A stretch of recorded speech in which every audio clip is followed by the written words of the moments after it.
দাজ্জালের নাম তো আপনারা শুনেছেন, ভয়ঙ্কর ডেঞ্জারাস একটা ক্যারেক্টার। পৃথিবীর শুরু থেকে শেষ পর্যন্ত এর চেয়ে বড় ফিতনা আসেনি, আসবেও না। দাজ্জালের ফিতনা, সে তার এক চোখ থাকবে, আরেক চোখ এরকম বন্ধ থাকবে, এখানে লেখা থাকবে কাফারা। কোনোভাবেই তাকে দমানো যাবে না, হত্যা করা যাবে না। আল্লাহ নবী ঈসা আলাইহিস সালাম তাকে হত্যা করবেন। তো যে ব্যক্তি সূরা কাহাফ তেলাওয়াত করবে, সূরা কাহাফের প্রথম 10 আয়াত বিশেষ করে মুখস্থ রাখবে, আল্লাহ তাআলা উসিমা মিন ফিতনাতিদ দাজ্জাল, দাজ্জালের ফিতনা থেকে তাকে বাঁচাবেন। তো আমরা দাজ্জালের ফিতনা থেকে বাঁচতে চাই কি চাই না? আমরা যেন সূরা কাহাফের প্রথম 10 আয়াত মুখস্থ করি, সূরা কাহাফ যেন জুমার দিন আমরা তেলাওয়াত করি।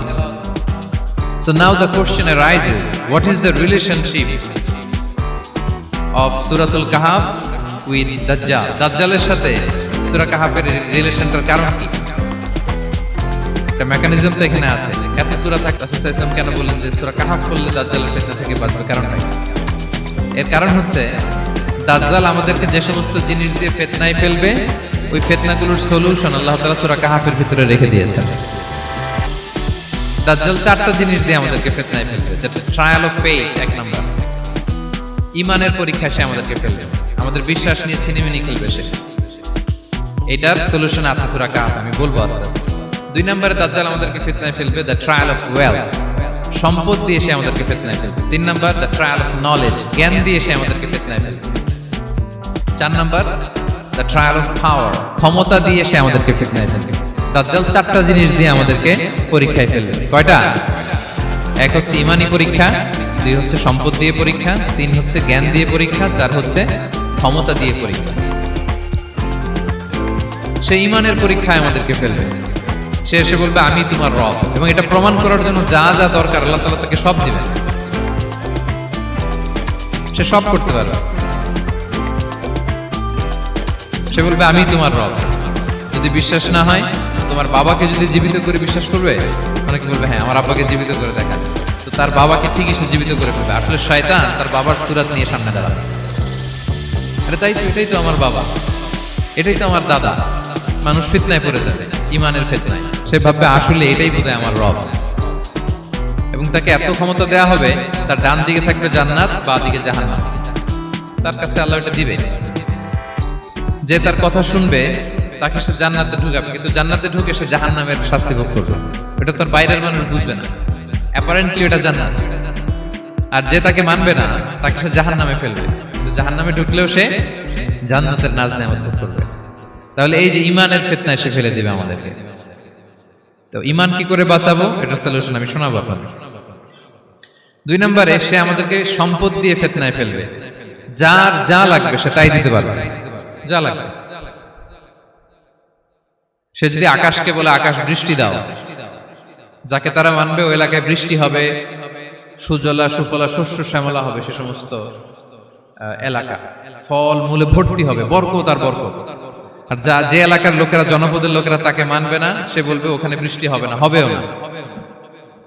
ওখানে খরা, দুর্ভিক্ষ, মাটি ফেটে চলছে, মানুষ না খেয়ে মরবে, মহামারী, দুর্ভিক্ষ দেখা দেবে। তখন বিশ্ববাসী মনে করবে এটাই বোধহয় আমাদের রব। তার মানে সম্পদ দিয়ে ফিতনায় ফেলে দিবে। 3 নম্বর হচ্ছে নলেজ, তার জ্ঞানের কাছে গোটা বিশ্ব হার মানবে। পূর্বের পরের যত জ্ঞান আছে সব আল্লাহ তাকে দিবে। ইলমুল আউয়ালিন ওয়াল আখিরিন, এমন কোন প্রশ্ন নেই যেটা দিয়ে তাকে আটকানো যায়। যাই জিজ্ঞেস করবেন সব জানতা, সব বলে দেয়। ভবিষ্যৎবাণী বলে দিবে, বলবে আগামীকাল ওইখানে অমুক দেশে বোমা বিস্ফোরণ হবে, হবে ওইখানে, ওখানে দুর্ভিক্ষ হবে, হবে, ভূমিকম্প হবে, হবে। সে যা বলবে তাই হবে। তার জ্ঞানের এই বহর দেখে মানুষ ফিতনায় পড়ে যাবে। 4 নম্বর হচ্ছে দ্য ট্রায়াল অফ পাওয়ার, ক্ষমতা। তার ক্ষমতার সামনে সবকিছু একেবারে ছিন্ন বিচ্ছিন্ন হয়ে যাবে, এত ক্ষমতা হবে তার। সে যেমনটি বলবে তেমনটি করতে হবে। বাতাসের চেয়ে দ্রুত বেগে সে এক দেশ থেকে আরেক দেশে চলে যাবে। তো তার এই সমস্ত অলৌকিক ক্ষমতা দেখে মানুষ ফিতনায় পড়ে যাবে। এবং এই ফিতনা, এই পরীক্ষার মুহূর্তগুলোতে মানুষ কিভাবে নিজেকে ধরে রাখবে তার সলিউশন আল্লাহ তাআলা সূরা কাহফে দিয়েছেন। এই 4টা ফিতনা থেকে বাঁচার জন্য আল্লাহ সূরা কাহফে 4টা ঘটনা উল্লেখ করেছেন। কয়টা? 1 নাম্বার হচ্ছে আসহাবে কাহফ, যুবকদের ঘটনা, 7 জন যুবকদের ঘটনা। ঈমান কি করে বাঁচাবেন, সলিউশন ওখানে। সম্পদ দের ফিতনা থেকে কিভাবে নিজেকে বাঁচাবেন, এজন্য একজন বাগানওয়ালার ঘটনা আল্লাহ সেখানে বলেছেন। জ্ঞানের ফিতনা থেকে কি করে বাঁচবেন, এজন্য আল্লাহ তাআলা মুসা আলাইহিস সালাম এবং খিজির আলাইহিস সালামের ঘটনা সেখানে উল্লেখ করেছেন। আর ক্ষমতার ফিতনা থেকে কি করে বাঁচবেন এটা বোঝানোর জন্য আল্লাহ তাআলা যুলকারনাইনের ঘটনা উল্লেখ করেছেন। চারটা ফিতনা থেকে বাঁচার জন্য কয়টা ঘটনা? চারটা ঘটনা। আমরা তাহলে একটা একটা করে ঘটনা শুনি, আমরা একটু উদ্ধার করার চেষ্টা করি যে কি কি সলিউশন আল্লাহ তাআলা আমাদের বাতলে দিলেন। এক নম্বরে হচ্ছে আসহাবে কাহাফের ঘটনা। এটা 250 খ্রিস্টাব্দের সময়কালে রোমান সাম্রাজ্যের একজন বাদশা ছিল, নাম দাকিয়ানুস। প্রতাপশালী বাদশা, পৌত্তলিক, মূর্তির পূজা করে। ঈসা আলাইহিস সালাম বিদায় নিয়েছেন, 200-250 বছর হলো। তো সব নবীর ধর্মই কিন্তু ইসলাম, যদিও আমরা নাসারা বলি, ইহুদি বলি, সব নবীদের ধর্মই কি ইসলাম। তো তিনি ছিলেন পৌত্তলিক, মূর্তির পূজা করত। আর তার এলাকায় কেউ যদি ঈসা আলাইহিস সালামের নাম নিত, আখিরাতে বিশ্বাস করত, আল্লাহ বিশ্বাস করত, তাদেরকে তারা পাথর মেরে হত্যা করত। এজন্য ভয়ে কেউ ঈসাই ধর্মে ঈমান আনতো না, মানে ইসলামে ঈমান আনতো না। এই রাজার ভয়ে সবাই মূর্তির পূজা করত। কিন্তু 7 জন যুবক ছিল, তারা স্রোতে গা ভাসিয়ে দেয়নি, স্রোতের বিপরীতে তারা ঈমান নিয়ে দাঁড়িয়েছে। তারা ঈসা আলাইহিস সালামের রেখে যাওয়া সত্য ধর্মের উপর ঈমান এনেছিল, আখিরাতে তারা বিশ্বাস করত। তো এই 7 জন যুবকের কথা ছড়াতে ছড়াতে রাজা দাকিয়ানুসের কাছে চলে যায়। উনি তো রেগে মেগে আগুন ডেকে পাঠালো 7 জনকে। তো তাদেরকে জিজ্ঞেস করলো, তোমরা কাকে মানো? বলতেছে এক আল্লাহকে মানি। সাহসী, খুবই সাহসী। বলতেছে তুমি কি জানো তোমরা কার সামনে কথা বলতেছো? আমি তো তোমাদেরকে মৃত্যুদণ্ড দিতে পারি। তারা বলে দেন, কিন্তু আমরা সব বিসর্জন দিলেও ঈমান বিসর্জন দিতে পারবো না। সুবহানাল্লাহ। তিনি বললেন, তোমরা যুবক মানুষ, রক্ত গরম, আবেগে কথা বলতেছো, 3 দিন সময় দিলাম, যাও। ঈসার নাম ভুলে যাও, আখিরাত ভুলে যাও, আল্লাহর নাম ভুলে যাও। 3 দিন পরে তোমাদেরকে আবার ইন্টারভিউ নেব। ওই দিন যদি একই কথা বলো, পাথর মেরে 7 জনকে দুনিয়া থেকে উড়িয়ে দেব। তারা চলে গেল। এবার 7 বন্ধু মিলে পরামর্শ করতে লাগলো, কি করতে পারি আমরা, এই গুণে ধরা সমাজকে আমরা কিভাবে বাঁচাবো, এই পৌত্তলিকতার ছোবল থেকে এই ইফসিস নগরীকে বাঁচাবো কি করে। নগরীটার নাম ছিল ইফসিস নগরী। বর্তমানে এটা তুরস্কের ইজমির শহরে অবস্থিত। এখনো জায়গাটা প্রত্নতাত্ত্বিকদের ওই ইয়েতে এটা সংরক্ষিত, এখনো টুরিস্টরা যায়। তো তারা বলল, আমরা ঈমান বিসর্জন দিব না, যদি আমরা ওদের কথা মেনে নেই আমরা তো মুশরিক হয়ে গেলাম, চলো আমরা এক কাজ করি, আমরা এলাকা ছেড়ে দিই। এই 7 যুবক আল্লাহর উপর ভরসা করে তারা বাড়ি ঘর আত্মীয় স্বজন সব ছেড়ে দিয়ে, লোকালয় ছেড়ে দূরে একটা পাহাড়ের ভেতরে আশ্রয় নিল। পাহাড়ের ভেতরে একটা গুহা ছিল, এই গুহাকেই আরবিতে বলে আল কাহাফ। কি বলে? এই সূরার নাম কি? সূরাতুল কাহাফ। তো তাদের সাথে সাথে একটা কুকুরও যাচ্ছিল। তারা বারবার তাড়িয়ে দেওয়ার চেষ্টা করতেছিল কুকুরটাকে, যাতে না যায়, কিন্তু কুকুর শুধু কান্না করে তাদের সাথে যাওয়ার জন্য ঘেউ ঘেউ করতেছিল। এই কুকুরটাকেও সাথে নিল। ভালো মানুষদের সাথে থাকলে কি হয় দেখেন, এই কুকুরের কথা, যেহেতু 7 জন ইমানদারের সাথে একটা কুকুর ছিল, এই কুকুরের কথা আল্লাহ সূরাতুল কাহাফে উল্লেখ করে দিয়েছেন। ওয়া কালবুহুম বাসিতুন যিরাআইহি বিল ওয়াসি। তো তারা ভিতরে গেল, যে প্রচন্ড ক্লান্ত, তারা ঘুমিয়ে পড়ল। কি করলো? এই এক ঘুমে আল্লাহ 309 বছর কাটাই দিলেন। কয়শো 9 বছর? 9 বছর ঘুম, সব ঘুম, প্রচন্ড ঘুম, ঘুম যেন আর কাটে না। 309 বছর পরে এরা জাগলো। এখন খুব ক্ষুধা, ঘুমে আর মোর ভাঙতেছে। আর একজন জিজ্ঞেস করতেছে, কি লম্বা সময় ঘুম দিলাম কোথায় আমরা? একজন বলতেছে, হ্যাঁ মনে সারাদিনই ঘুমাইছি আমরা। আরেকজন বলতেছে, না না সারাদিন না, দিনের কিছু অংশ হয়তো ঘুমাইছি। আসলে কয় বছর ঘুমাইছে? 309 বছর। তো এদিকে সভ্যতার তো চেঞ্জ। এখানে ওই দাকিয়ানুস মরে, এর ছেলে মরে, এর নাতি মরে, পুতি মরে, এখন 6ষ্ঠ নম্বর রাজা আসছে। প্রজন্মের পর প্রজন্ম তো শেষ। 309 বছরে কমপক্ষে 4-5টা জেনারেশন চেঞ্জ হবে। তো জেনারেশন চেঞ্জ হয়ে, এলাকা চেঞ্জ হয়ে, তারা যে স্বপ্ন দেখেছিল এই ইফসিস নগরীতে কালিমার পতাকা উঠবে, তাদের স্বপ্ন আল্লাহ বাস্তবায়ন করেছেন। 309 বছরের ব্যবধানে এই এলাকার সবাই মুসলিম হয়ে গেছে। আল্লাহ চাইছিলেন ওদেরকে দেখাবে এটা, ওদের স্বপ্নটা যে বাস্তবায়ন হয়েছে এটা দেখাবে। তো ঘুম থেকে উঠছে, একজনকে তারা বললো যে লুকায় লুকায় চাদর মুড়ি দিয়ে কিছু রুটি নিয়ে আসো বাজার থেকে, যাতে তোমাকে না চিনে। চাদর মুড়ি দিয়ে যাও। কিছু পয়সা ছিল, মুদ্রা দিয়ে দিস। তো সে যে যখন দোকানদারের কাছ থেকে রুটি নিছে আর মুদ্রা দিছে, দোকানদার বলে এই মুদ্রা কোত্থেকে আসলো? 309 বছর আগে মালয়েশিয়াতে রিঙ্গিট ছিল কিনা জানি না, যেভাবে ওরা ট্রানজাকশন করতে পারে যেটা ছিল ওইটা যদি এখন কেউ দেয়, রাজধানী বিলাসে খাবার পাওয়া যাবে? হ্যাঁ। তো রুটিওয়ালা বলে তুমি বর্তমান সময়ের মুদ্রা দাও, এটা দিচ্ছ কেন? বলতেছে এটা তো বর্তমান সময়ের মুদ্রা। বলতেছে এই যে মুদ্রার মধ্যে দেখো কোন সালের সিল দেওয়া, এটা তো শত শত বছর আগে। বলতেছে কি বলে শত বছর আগে? আমি তো আজকে সকালেই বাজার করলাম, ওই বাজার করে যে টাকাগুলো ছিল ওইটাই তো পকেটে।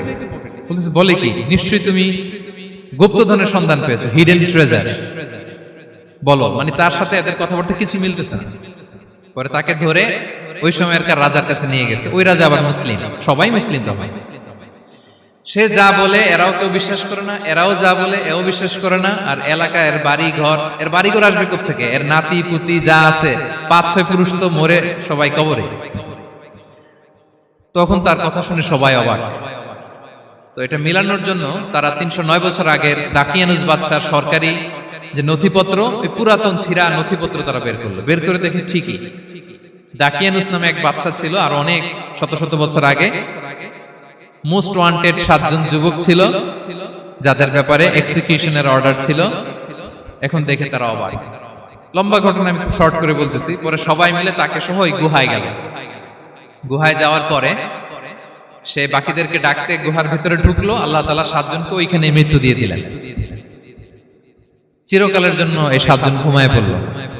আর এলাকাবাসী রাজা সহ ওইখানে তারা একটা মসজিদ নির্মাণ করলো। This is the story of আসহাবে কাহাফ।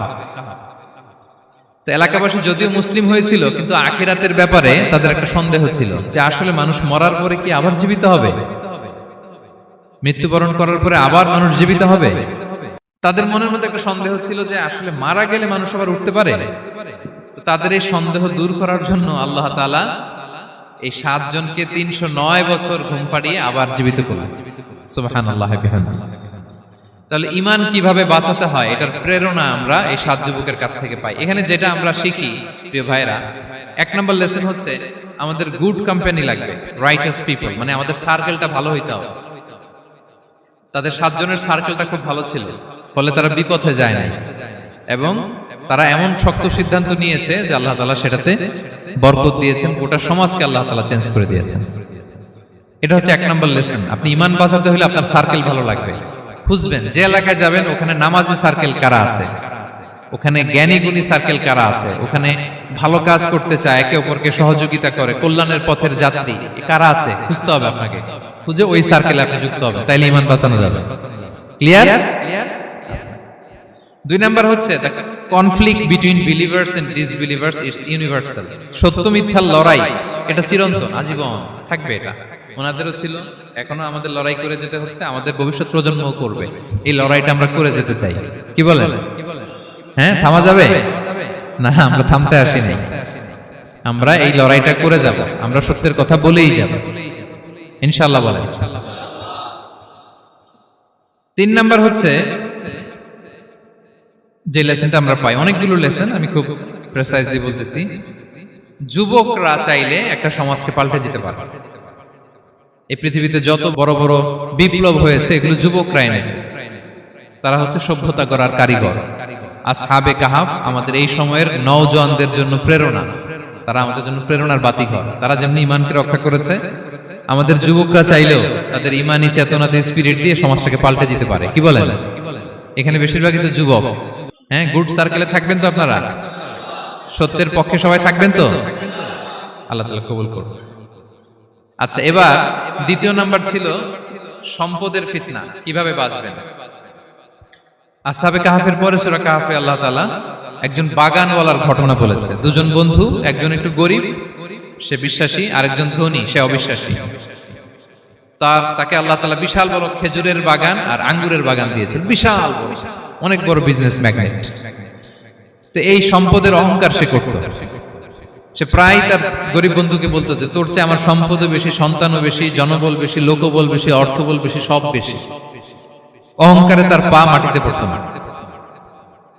আর সে আখিরাতে অবিশ্বাস করত এবং সে বলতো যে এই সম্পদ আমারে বাঁচাবে, চিরকাল আমাকে স্মরণীয় করে রাখবে, এই সম্পদ কোনোদিন যাবে না।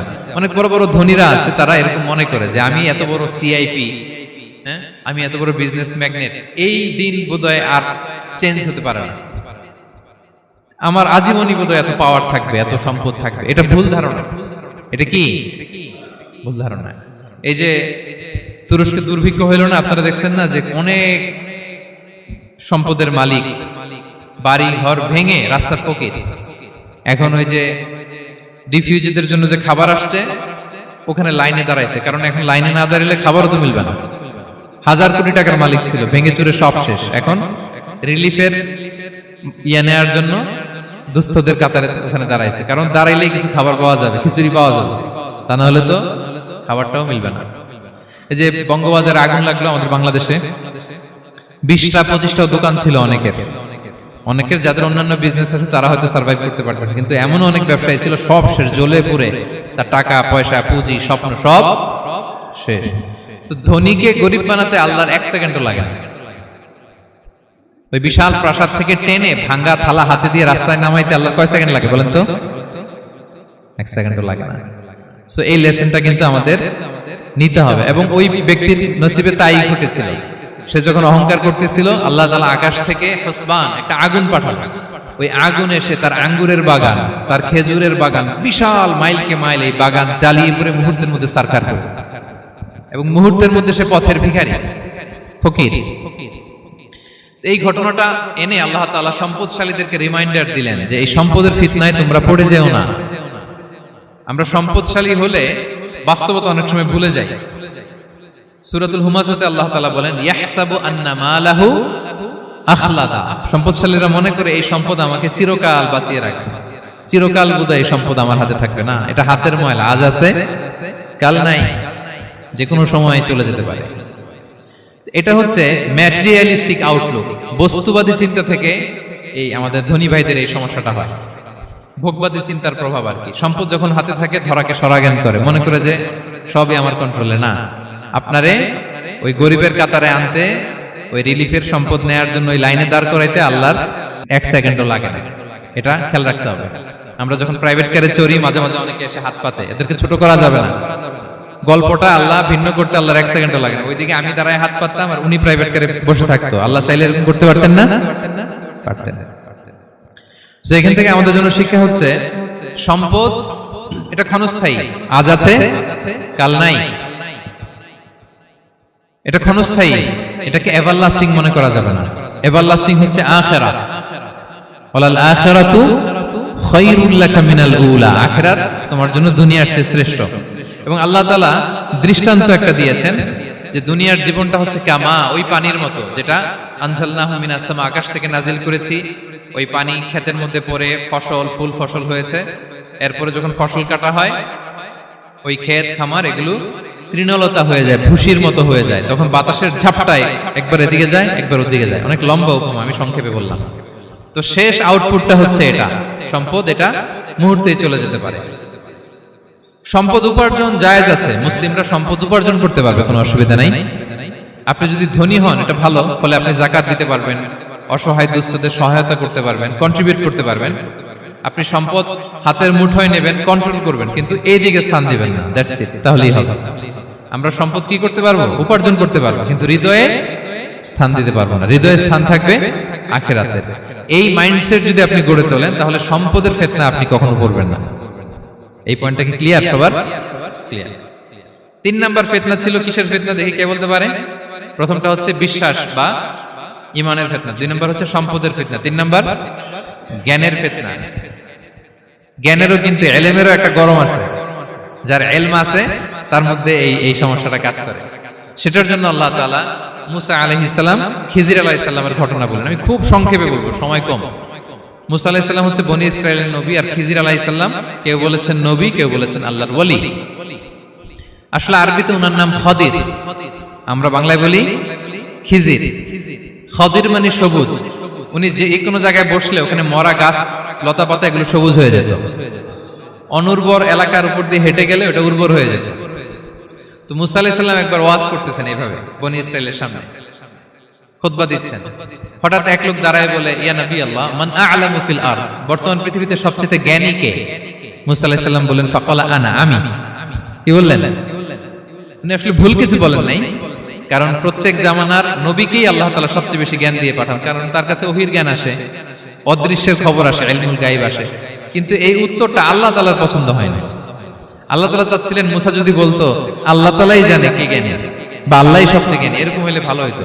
কিন্তু মুসা আলাইহিস সালাম কি বলছে? আমি। একজন প্রশ্ন করলো সবচেয়ে বড় জ্ঞানী কে? উনি কি বললেন? আমি। এই যে আমি এটাতে ঝামেলা আছে। আমি বড়, আমি জানি, আমি সব, দিস ইজ প্রবলেমেটিক। আল্লাহ এটা পছন্দ করলেন না। আল্লাহ তাআলা মুসা আলাইহিস সালামকে বললেন, মুসা তুমি যে বলছো তুমি জ্ঞানী, না তুমি জ্ঞানী না, তোমার চেয়ে বড় জ্ঞানী আছে। মুসা আলাইহিস সালাম বলে, তাই নাকি? আমার চেয়ে বড় জ্ঞানী কে?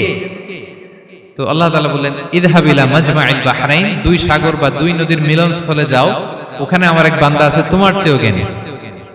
মুসা আলাইহিস সালাম বললেন, তাই নাকি? তো আল্লাহ, আমি কিভাবে চিনব উনি কোথায় থাকে, কিভাবে বুঝবো? আল্লাহ বললেন, একটা বড় মাছ নাও, এটাকে ফ্রাই করো, এটাকে ফ্রাই করে একটা ঝুড়ির ভেতরে নাও, যেখানে এই মাছটা সাগরে ঢুকে যাবে ওখানে আমার বান্দাকে পাবে। তো উনি ওনার সহযোগী ইউশা ইবনে নুনকে নিয়ে হাঁটতে লাগলেন। হাঁটতে হাঁটতে এক জায়গায় ক্লান্ত হয়ে পাথরের পাশে বিশ্রাম নিলেন। ওই পাথর থেকে আবার এক ধরনের পানি বের হয়, এই পানিটারে বলে আবে হায়াতের পানি, মাউল হায়াত, জীবন নদীর পানি। এই পানি কোনো মৃত প্রাণী বা বস্তুর গায়ে লাগলে ওটা জীবিত হয়ে যায়। তো ওনারা পাথরে হেলান দিয়ে বিশ্রাম নিচ্ছিলেন, ওই পানি ওই ফ্রাই করা মাছের গায়ে লাগার সাথে সাথে মাছ জীবিত হয়ে ঝুড়ি থেকে বের হয়ে সাগরে ঢুকে গেছে। ওনারা আর খেয়াল করেন না। এরপর আবার হাঁটতে লাগলেন। হাঁটতে হাঁটতে যখন ক্লান্ত শ্রান্ত, তখন বলে, এই ইউশা, আমাদের ওই মাছ ফ্রাই মাছটা দাও, এখন খাই। ঝুড়ি খুলে দেখে মাছ নাই। মাছ গেল কোথায়? তখন ইউশা বলল, হয়তো আমরা যে পাথরের ওখানে বিশ্রাম নিয়েছিলাম ওখানে আমরা মিসিং, ওখানে হারাই ফেলছি। চলো চলো, আরে ওইদিকে তো যাইতে হবে আমাদের।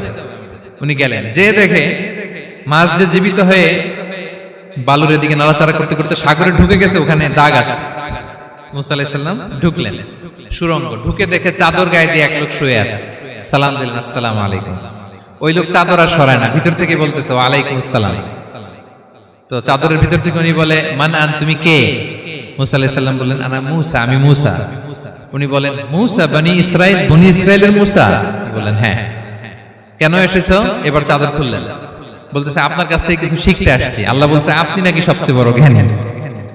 আমি ভুল করে বলে ফেলছিলাম আমি, আল্লাহ বলছেন যে আপনি নাকি জ্ঞানী। বলতেছে, না, তুমি আমার জ্ঞান নিতে পারবে না, ওই ধৈর্য শক্তি তোমার নাই। মুসা আলাইহিস সালাম বললেন যে আপনি যে কোনো শর্তে আমাকে একটু রাখেন কয়েকদিন আপনার সাথে, আমি রাজি। বললেন, না, তুমি পারবে না। মুসা আলাইহিস সালাম জোর করতে লাগলেন। অবশেষে খিদির আলাইহিস সালাম রাজি হলেন। বললেন, শর্ত হচ্ছে আমি যাই করি আর না করি আমাকে কোনো প্রশ্ন করা যাবে না। মুসা আলাইহিস সালাম বললেন, ওকে।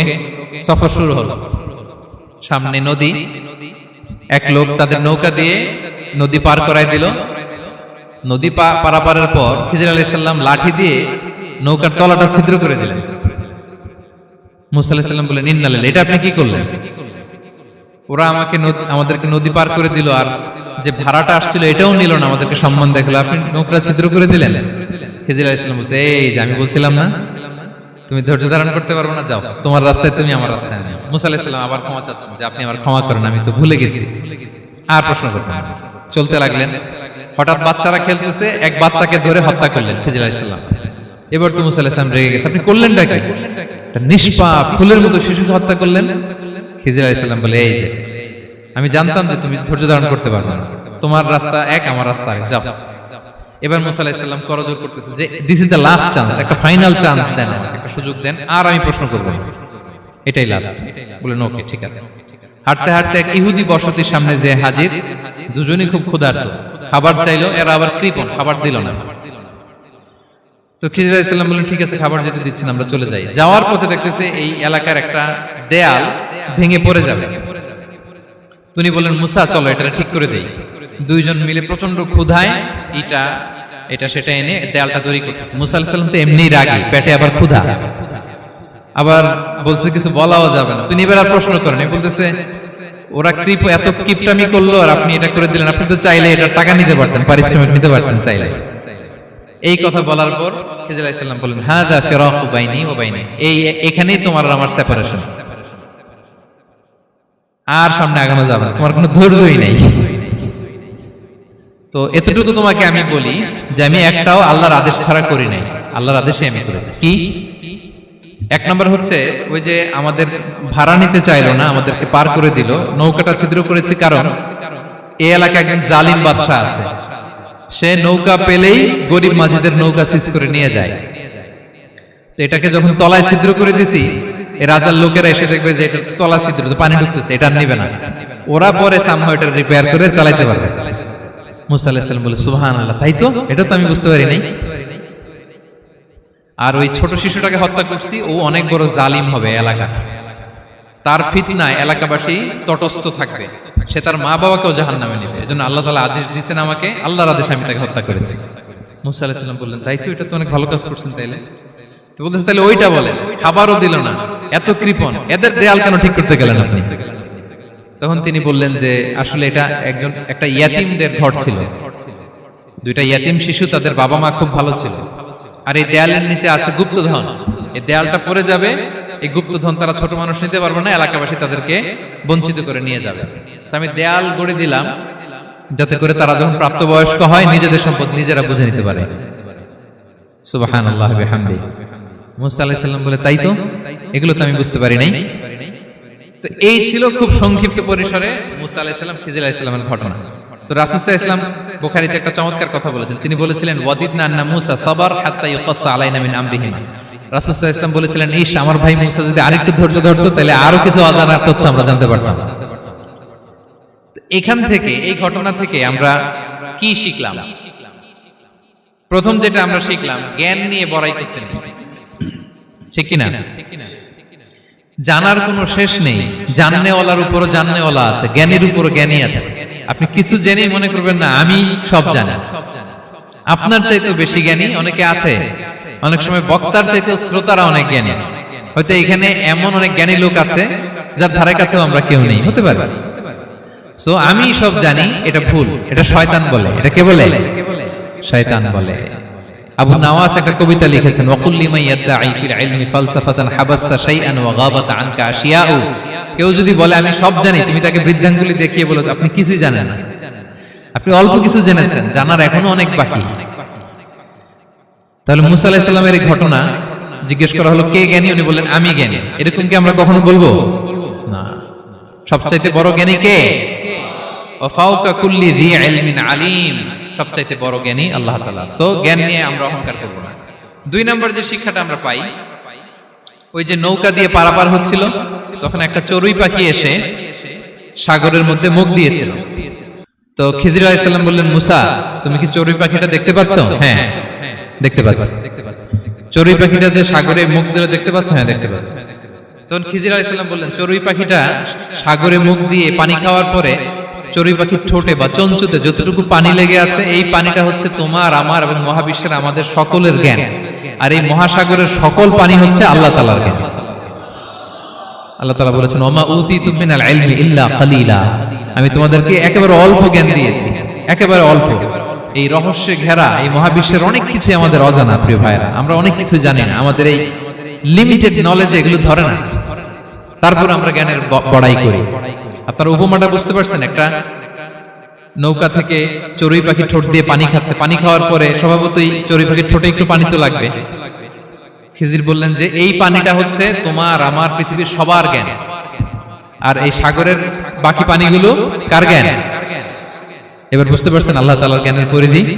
আমরা জ্ঞান নিয়ে যেন কখনো কি না করি, বড়াই না করি। জ্ঞান দুই ধরনের, একটা বাহ্যিক জ্ঞান, একটা অন্তর্নিহিত জ্ঞান। External knowledge, internal knowledge. আমরা যখন কোরআন হাদিস পড়ি আমাদের বাহ্যিক জ্ঞান অর্জন হয়। কোরআন হাদিস পড়লেই আপনি জ্ঞানী হয়ে যান। এটা কোরআন হাদিস পড়তে হয়, এটা ডাইজেস্ট করতে হয়, এটার উপর আমল করতে হয়।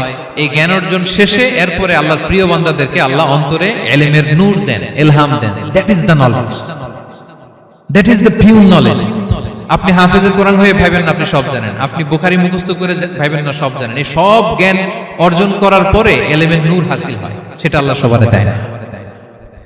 সো এই অন্তর্নিহিত জ্ঞান, দূরদৃষ্টি, farsightedness, that is the pure knowledge. এটার জন্য বছরের পর বছর, যুগের পর যুগ সাধনা করতে হয়। সেটার জন্য এই জ্ঞান অর্জনের জন্য তিনটা জিনিস করতে হয় ইলমের নূর অর্জনের জন্য। কয়টা? এক হচ্ছে বিনয়, দুই হচ্ছে সফর, তিন হচ্ছে সবর। আবার বলি, এক হচ্ছে বিনয়, দুই হচ্ছে সফর, তিন হচ্ছে সবর। আল্লাহ তাআলা আল্লাহর নবীকে তাওরাত দেওয়ার পরেও আরো ট্রেনিং সেশন করাইছেন খিজির আলাইহিস সালামের কাছে, যে যাও ওনার কাছে গেলে তুমি ছোট হবা, নত হবা। জ্ঞান যদি আমি নিতে চাই আমাকে ছোট হইতে হবে। ধরেন একটা গ্লাস থেকে একটা খালি গ্লাসে পানি ঢালবো, তো যেটাতে নেওয়া হবে এটা উপরে থাকলে হবে?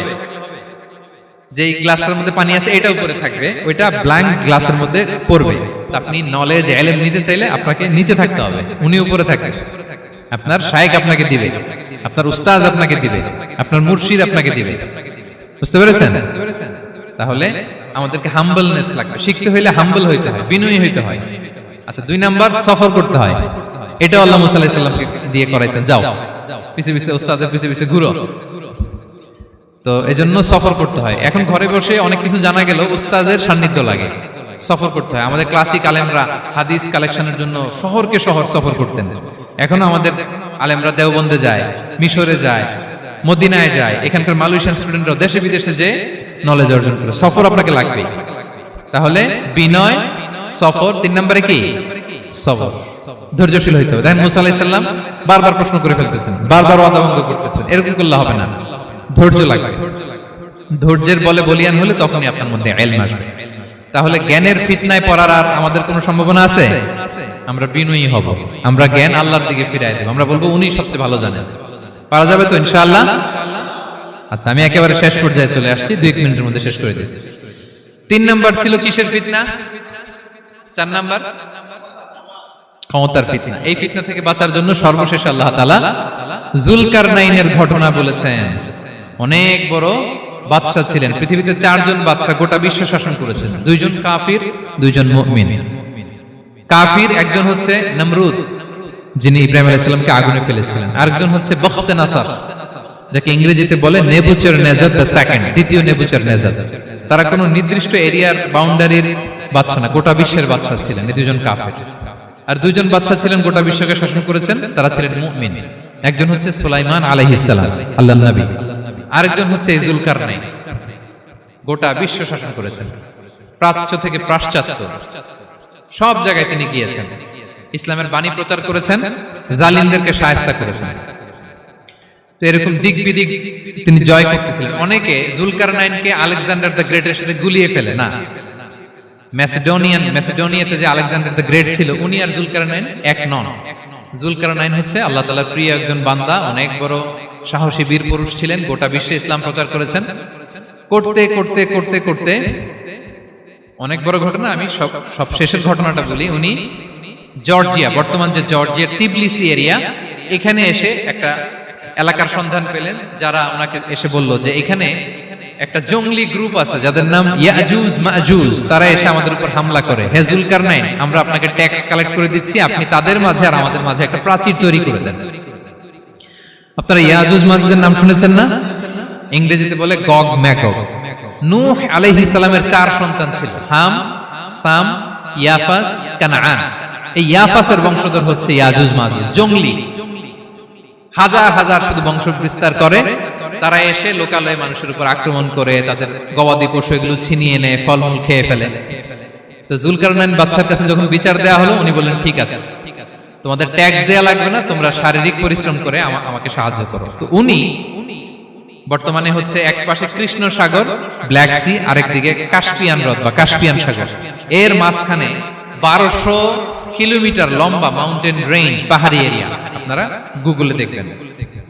এইখানে 2 পাহাড়ের মাঝখানে ফাঁকা জায়গায় তিনি বড় বড় লোহার পাত প্রথিত করলেন, গেড়ে দিলেন। এরপরে তামা, সীসা গালিয়ে বিশাল একটা ওয়াল তৈরি করলেন। এটা যুলকারনাইন উনার বানানো ওয়াল বা ড্যাম, প্রাচীর। এখন আর ইয়াজুজ মাজুজ আসতে পারে না, ওরা আর আসতে পারে না। ওরা প্রতিদিন এটা ভাঙার চেষ্টা করে, কিন্তু ভাঙতে ভাঙতে আরেকটু ভাঙলেই ভেঙে যাবে। ওরা বলে আগামীকাল ভেঙে ফেলবে, ইনশাল্লাহ বলতে ভুলে যায়। এজন্য এরপরের দিন এসে দেখে আবার এটা আগের মতো হয়ে আসছে। কিয়ামতের আগ দিয়ে ওদের মধ্যে এই ইনশাআল্লাহর প্রেরণা আসবে। তাদের একজন বলে উঠবে আগামীকাল ইনশাআল্লাহ আমরা এটা ভেঙে খান খান করে দেব, ঠিকই ভেঙে ফেলবে। তখন তারা ভেঙে চুরে কোটি কোটি ইয়াজুজ মাজুজের দল এসে হামলে পড়বে। সামনে পড়বে তাবারিয়া সাগর, এক দল এসে তাবারিয়া সাগর এমন ভাবে খাবে, এই দল যাওয়ার পরে আরেক দল এসে এখানে যে সাগরে যে পানি ছিল এটা কল্পনাই করতে পারবে না। তারা পৃথিবীতে ফিতনা ফাসাদ করবে। ঈসা আলাইহিস সালাম তখন আসবেন, দোয়া করবে আল্লাহ তাআলার কাছে মুমিনরা, একটা মহামারী দিবে আল্লাহ তাআলা, ইয়াজুজ মাজুজের মধ্যে ওরা মরে যাবে সব। এরপর বিশাল এক পাখি এসে তাদেরকে আল্লাহর মর্জি মাফিক এমন এক জায়গায় ফেলে আসবে, কেউ জানবে না। তো তারা যে পচে গলে মাটির সাথে মিশেছিল, এই গলিত লাশ থেকে মাটি খুব উর্বর হয়ে যাবে। এরপর আল্লাহ তাআলা পৃথিবীর মধ্যে বারাকা দিবেন, কিছু রোপণ করলে তাড়াতাড়ি ফুলে ফেপে বড় বড় ফলমূল হচ্ছে। তো এটা কিয়ামতের আলামতের অন্য কোন আলোচনায় হয়তো আমরা বলবো। তো জুলকারনাইন তিনি বিশাল এখানে প্রাচীর তৈরি করে দিয়েছিলেন, এবং প্রাচীর তৈরি করে দিয়ে তাদেরকে বলেছিলেন যে যতদিন আল্লাহ তাআলা চাইবেন এটা থাকবে, এবং যেদিন আল্লাহ তাআলার আদেশ আসবে এটা ভেঙে খান খান হয়ে যাবে। তার মানে দেখেন, এত পাওয়ারফুল, এত শক্তিশালী, এত ক্ষমতাধর হওয়ার পরেও তিনি তার ক্ষমতাকে কার দিকে ফিরিয়ে দিয়েছেন? যে আল্লাহ যতদিন চাইবে এই প্রাচীর টিকে থাকবে, যেদিন আল্লাহ তাআলার আদেশ আসবে এই প্রাচীর ভেঙে খান খান হয়ে যাবে। সো আমরা ক্ষমতার দেখা পেলে, চেয়ার একটা পেলে আমরা যেন জালিম হয়ে না উঠি, এটা হচ্ছে এখান থেকে শিক্ষা। আমরা যেন জুলুম না করি। উনি সম্পদের মালিক ছিলেন, ক্ষমতার মালিক ছিলেন, কিন্তু উনি যে আল্লাহর বান্দা এটা ভুলে যান নাই। আমরা যখন ক্ষমতাশীল হই, আমরা যখন প্রধানমন্ত্রী হই, আমরা যখন প্রেসিডেন্ট হই, আমরা যখন পাওয়ারফুল হই, আমাদের সবচেয়ে বড় পরিচয় যে আমরা আব্দুল্লাহ, আল্লাহর গোলাম, এটা আমরা ভুলে যাই। আমাদের আসল পরিচয় কি? আমরা আল্লাহর গোলাম। আমরা যে আল্লাহর গোলাম, এই চিন্তাটা, এই সেন্সটা যদি আমাদের মাথায় থাকে, তাহলে ক্ষমতা আমাদেরকে দাম্ভিক বানাতে পারে না, আর ওই ক্ষমতা আমাদেরকে ফিতনায়ও ফেলবে না। তাহলে সম্মানিত সুধী, দাজ্জাল কয়টা জিনিস দিয়ে আমাদেরকে ফিতনায় ফেলবে? চারটা। দ্য ট্রায়াল অফ ফেইথ, ইমানের পরীক্ষা; দ্য ট্রায়াল অফ ওয়েলথ, সম্পদ দিয়ে পরীক্ষা; দ্য ট্রায়াল অফ নলেজ, জ্ঞানের পরীক্ষা; দ্য ট্রায়াল অফ পাওয়ার, ক্ষমতার পরীক্ষা। আর ইমানের পরীক্ষায় উত্তরণের জন্য আল্লাহ তাআলা আমাদেরকে এই সূরায় আসহাবে কাহফের ঘটনা শুনিয়েছেন, যে 7 জন যুবক তারা তাদের ঈমানকে হেফাজত করেছিল। সম্পদের ফিতনা থেকে বাঁচানোর জন্য আল্লাহ তাআলা আমাদেরকে এক বাগানওয়ালার কাহিনী জানিয়েছেন, যে সম্পদ পেয়ে তোমরা দাম্ভিক হয়ে যাও না, এটা আজ আছে কাল থাকবে না। জ্ঞানের পরীক্ষা থেকে আমাদের মুক্তির জন্য আল্লাহ তাআলা অনেক বড় করে আল্লাহ নবী মুসা আলাইহিস সালাম এবং খিজির আলাইহিস সালামের ঘটনা শুনিয়েছেন, আমাদের বুঝিয়েছেন যে আমাদেরকে বিনয়ী হতে হবে, জ্ঞানের জন্য সফর করতে হবে এবং সবর করতে হবে। সবশেষে আল্লাহ তাআলা ক্ষমতার ফিতনা থেকে বাঁচানোর জন্য ক্ষমতাধর, আমরা তো একটা দেশের মালিক হই এখন, অমুক দেশের প্রেসিডেন্ট, অমুক দেশের প্রধানমন্ত্রী, উনি গোটা বিশ্বের প্রতাপশালী রাজা ছিলেন জুলকারনাইন। তারপরেও উনি যে আব্দুল্লাহ, উনি যে আল্লাহর গোলাম, এটা তিনি ভুলে যাননি। তাহলে এইভাবে যদি আমরা এই ফিতনাগুলো থেকে বাঁচার চেষ্টা করি, তাহলে এই ফিতনা থেকে আমরা বেঁচে থাকতে পারবো, এবং দাজ্জাল যদি এই মুহূর্তেও আসে, সে আমাদেরকে বিভ্রান্ত করতে পারবে না। পারবে? পারবে না ইনশাআল্লাহ। ইনশাআল্লাহ বলেন। আর ভবিষ্যতের সব কাজের আগে আমরা সবসময় কি বলবো? মনে থাকবে সবার? আল্লাহ তাআলা আমাদের সবাইকে কথাগুলো বোঝার ও আমল করার তৌফিক দান করুক। হাযা মা ইনদি ওয়াল ইলমু ইনদাল্লাহ আলাইহি তাওয়াক্কালতু ওয়া ইলাইহি উনীব। ওয়াসসালামু আলাইকুম ওয়া রাহমাতুল্লাহি তাআলা ওয়া বারাকাতুহু।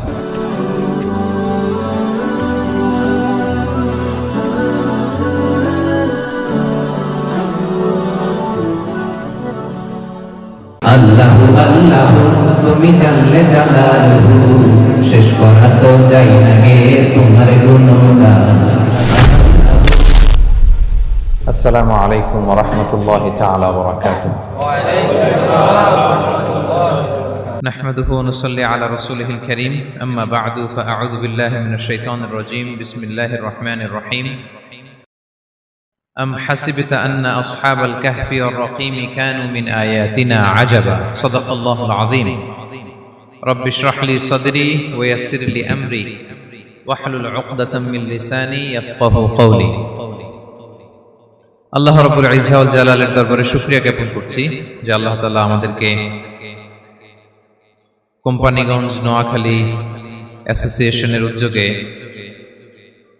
বরকতের মাস রমাদানুল মুবারাকে ইফতারির পূর্ব মুহূর্তে কিছু দিনী কথা শুনবার জন্য একত্রিত হওয়ার সুযোগ করে দিয়েছেন। আমরা সবাই পড়ে নিচ্ছি কালিমাতুশ শুকর, আলহামদুলিল্লাহ। সম্মানিত সুধী, আমি সূরা কাহাফের একটা আয়াত তেলাওয়াত করেছি এবং আমি ভেবে এসেছি যে সূরা কাহাফ থেকে কিছু কথা আপনাদের সাথে আজকে শেয়ার করব ইনশাআল্লাহ বিইذنিল্লাহ।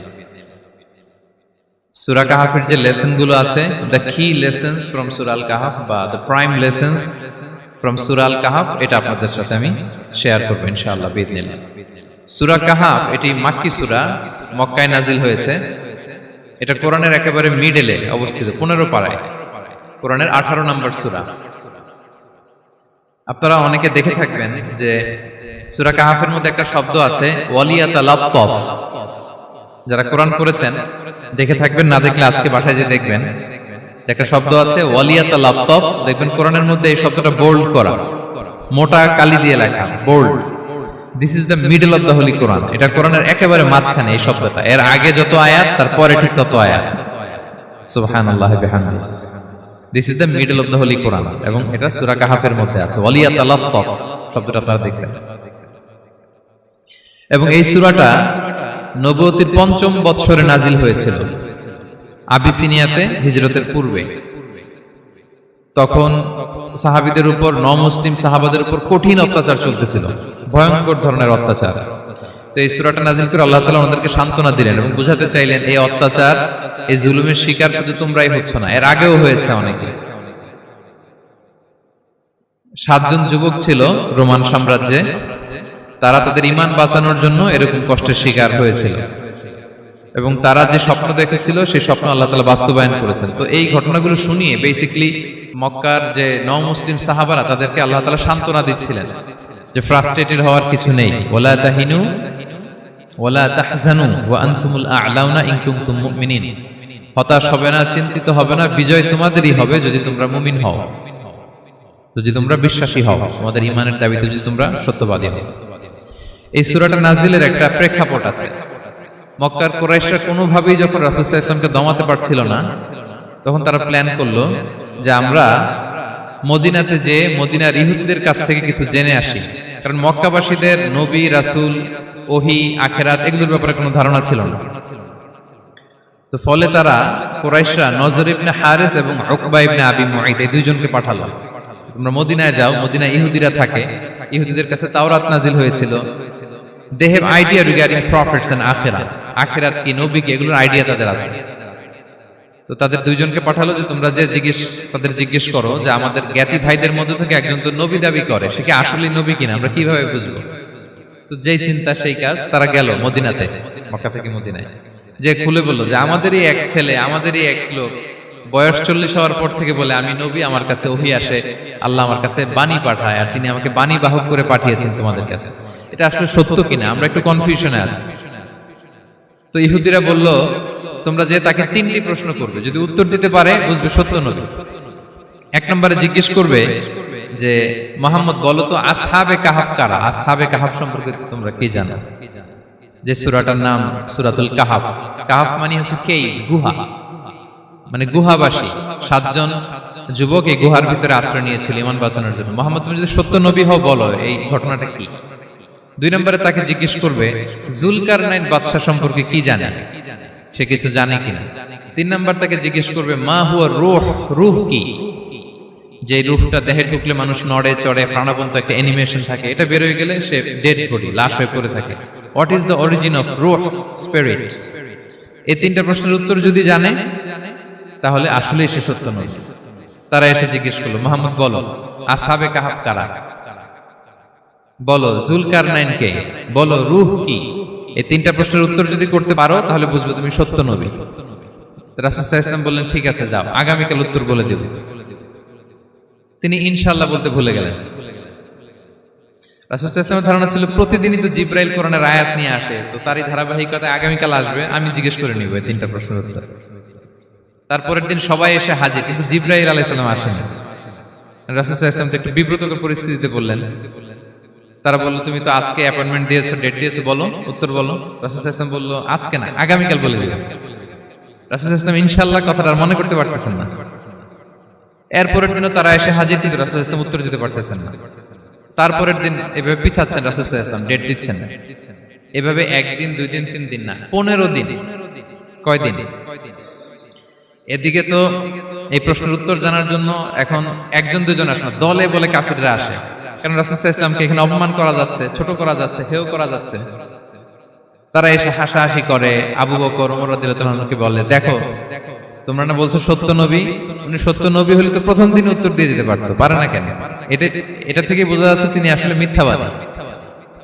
15 দিন রাসূল সাল্লাল্লাহু আলাইহি ওয়াসাল্লামের জন্য এত বিব্রতকর পরিস্থিতি আর ছিল না। 15 দিন পর আল্লাহ তাআলা আয়াত নাযিল করলেন, ওয়ালা তাকুলান্না বিশাইইন ইন্নী ফাইলুন যালিকা গাদা ইল্লা আইয়াশা আল্লাহ।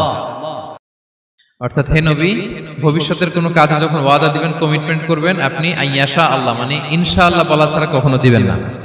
রাসূল সাল্লাল্লাহু আলাইহি ওয়াসাল্লামকে শিক্ষা দেওয়ার মধ্য দিয়ে বেসিক্যালি আল্লাহ তাআলা গোটা মুসলিম উম্মাহকে শিক্ষা দিলেন, আমাদেরকে শিক্ষা দিলেন, যাতে আমরা ভবিষ্যতের কাজে আগে ইনশাআল্লাহ বলি। তো রাসূল সাল্লাল্লাহু আলাইহি ওয়াসাল্লাম লেসনটা পেলেন, এরপর আল্লাহ তাআলা উত্তর জানিয়ে দিলেন, আম হাসিবতা আন্না আসহাবাল কাহফি ওয়ার রহিম কানু মিন আয়াতিনা আজাবা। টানা 2 পৃষ্ঠা উত্তর দিলেন আসহাবুল কাহফ কারা। তাওরাত, জাবুর, ইনজিলে কোথাও এত বিস্তারিত উত্তর নাই আসহাবে কাহফের ব্যাপারে। আল্লাহ তাআলা আল কাহফ, সূরাতুল কাহফ নামে গুহাবাসীদের নামে একটা সূরা দিলেন, বিস্তারিত 2 পৃষ্ঠায় বর্ণনা করলেন তারা কারা। কুরাইশরা তো তাআজ্জুব বনে গেল, ঘটনা কি, মুহাম্মদের উত্তর কিভাবে জানলো?